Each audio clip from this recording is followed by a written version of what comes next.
Hi guys, welcome back. आज हम बात करेंगे बहुत ही इंटरेस्टिंग टॉपिक माइंडसेट के बारे में एंड डिस्कस करेंगे कि आखिर मैं कभी भी अपनी किसी भी वीडियोस में चार्ट्स को डिस्कस नहीं करता हूँ, ना ही ट्रेडिंग को प्रमोट करता हूँ। कभी भी आपने देखा मैंने किसी वीडियो में टेक्निकल एनालिसिस का नाम भी नहीं लिया एंड बिकॉज मेरा मानना है कि चार्ट्स कचड़ा है लिटरली। एंड आई नो कि मेरे को ये वीडियो देखने के बाद बहुत से लोग हेट देंगे, क्रिटिसिज्म देंगे and I am open to that, but जो गलत है तो है एंड मेरे को जो लगता है कि मेरा पॉइंट ऑफ व्यू है and I am sharing that point of view.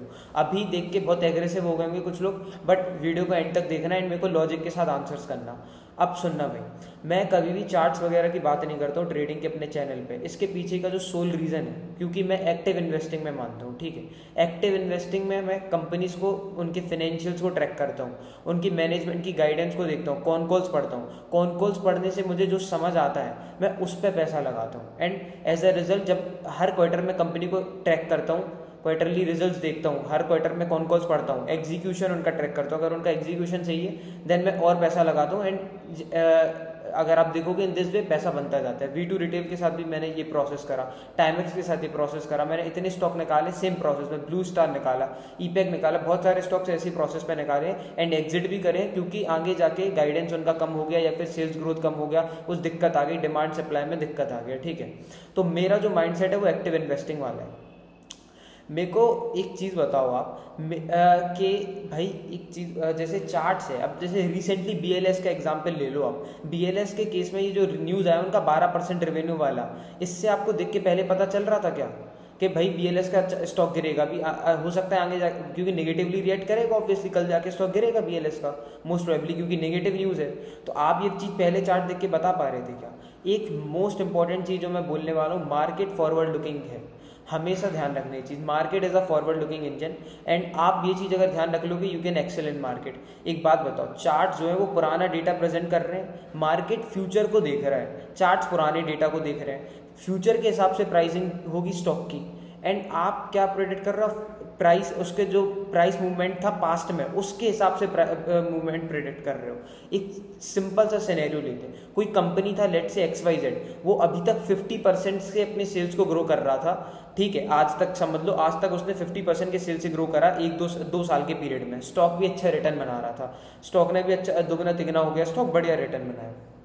आज उसका मैनेजमेंट आके बोलता है कॉन कॉल में, जब इसका क्वार्टरली रिजल्ट आया Q2 का, कॉन कॉल में आके बोलता है कि भाई अभी तक हमने इतना अच्छे से ग्रो करा, ठीक है सब अच्छा था, लेकिन हो क्या रहा है हमारे साथ ना, जो हमें सप्लाई करते थे रॉ मटेरियल, उनसे हमारा कॉन्ट्रैक्ट टूट गया एंड हमें कोई और सप्लायर नहीं मिल रहा, तो आगे जाके बिजनेस तो बन गया, बिजनेस में उतना ग्रोथ नहीं आएगा, जो थोड़ा मोड़ा रॉ मटेरियल है उससे बना के कुछ करेंगे। देख रहे हैं थोड़ा मोड़ा कोई और बिजनेस में हाथ पैर मार रहे हैं, कहीं से कुछ व्यवस्था बन जाए। ठीक है, तो एक बात बताओ, तुमने तो चार्ट देखा था भाई, तुम चार्ट देख के आगे का कैसे प्रेडिक्ट कर लोगे जब मैनेजमेंट खुद बता रहा है कि भाई आगे जाके बिजनेस बंद होने वाला है, बंद होने के कगार पे, कुछ ग्रोथ नहीं है उसमें। ठीक है, जब वो कॉन कॉल में खुद ऐसा बोल रहा है तो तुम उसके बेसिस पे, मेरे को पता है कि स्टॉक गिरेगा, अब तुम चार्ट के बेसिस पे चीज़ कैसे बोल दोगे?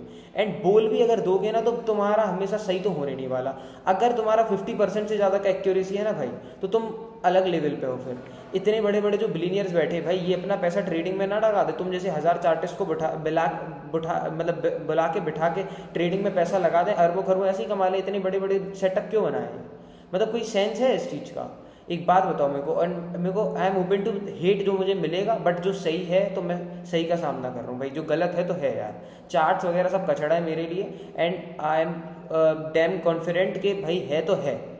द थिंग इज कि चार्ट्स में कुछ नहीं रखा, जेन्युइनली कुछ नहीं रखा यार भाई। मेरे को पता है कि अगर मैनेजमेंट कह रहा है 6 महीने बाद ये बिजनेस बंद होने वाला है, देन स्टॉक गिरेगा।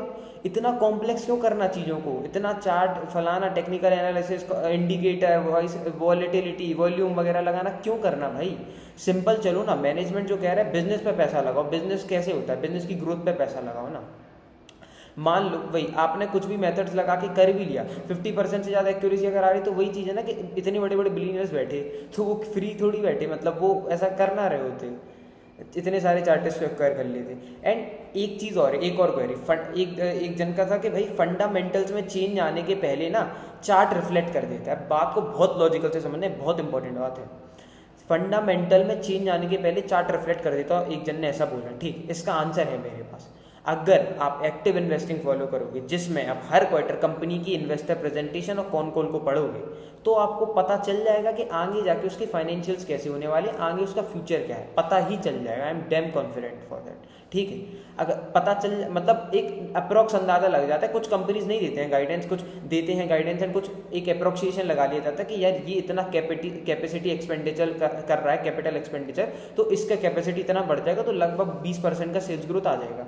अप्रोक्सीमेशन लगाते हैं अपन। ठीक है, अब एक बात को समझना, अगर आज Q2 की कॉन कॉल में आके कंपनी कह रहा है कि आगे जाके हमारा सेल्स ग्रोथ पहले 50% से हो रहा था 20% से होगा, तो ये चीज़ कंपनी ने कहा, स्टॉक रिएक्ट करेगा, स्टॉक गिरेगा, ऑब्वियसली गिरेगा, आप एग्री करोगे।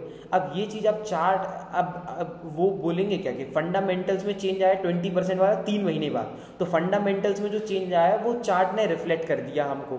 तो भाई एक बात बताओ, जब कॉन कॉल में ना जो एकदम जो बाप है उसके पास जाओ तुम, कॉन कॉल है एकदम ओजी, कॉन कॉल में जब उसने बोला है कि गिरेगा भाई 50% से 20% आ रहा sales growth, pace of sales growth, तो स्टॉक गिरेगा।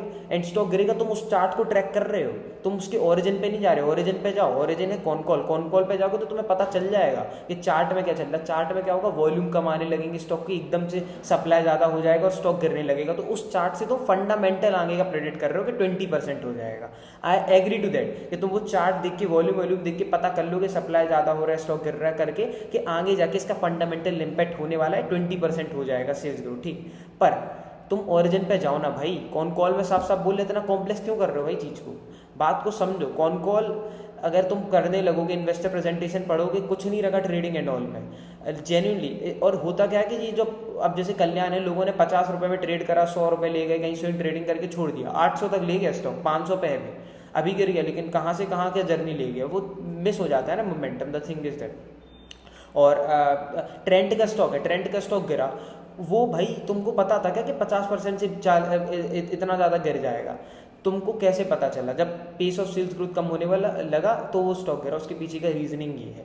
तो यही था, आई होप कि आपको समझ आया होगा। एंड अगर कोई भी ट्रेडर इस वीडियो को देख रहा है, देन यार बताओ ना कि खुद लॉजिक लगाओ ना इस चीज़ का। एंड आई एम श्योर कि भाई बहुत से लोगों को अच्छा नहीं लगेगा, तो I am open to that. And I am confident कि यार अगर कोई मेरे को किसी को मेरी बात समझ भी आई होगी ना, तो वो शायद ये ट्रेडिंग क्विट करते। So I will be very happy for him और her. That's all for that is signing off Raghav टिकर।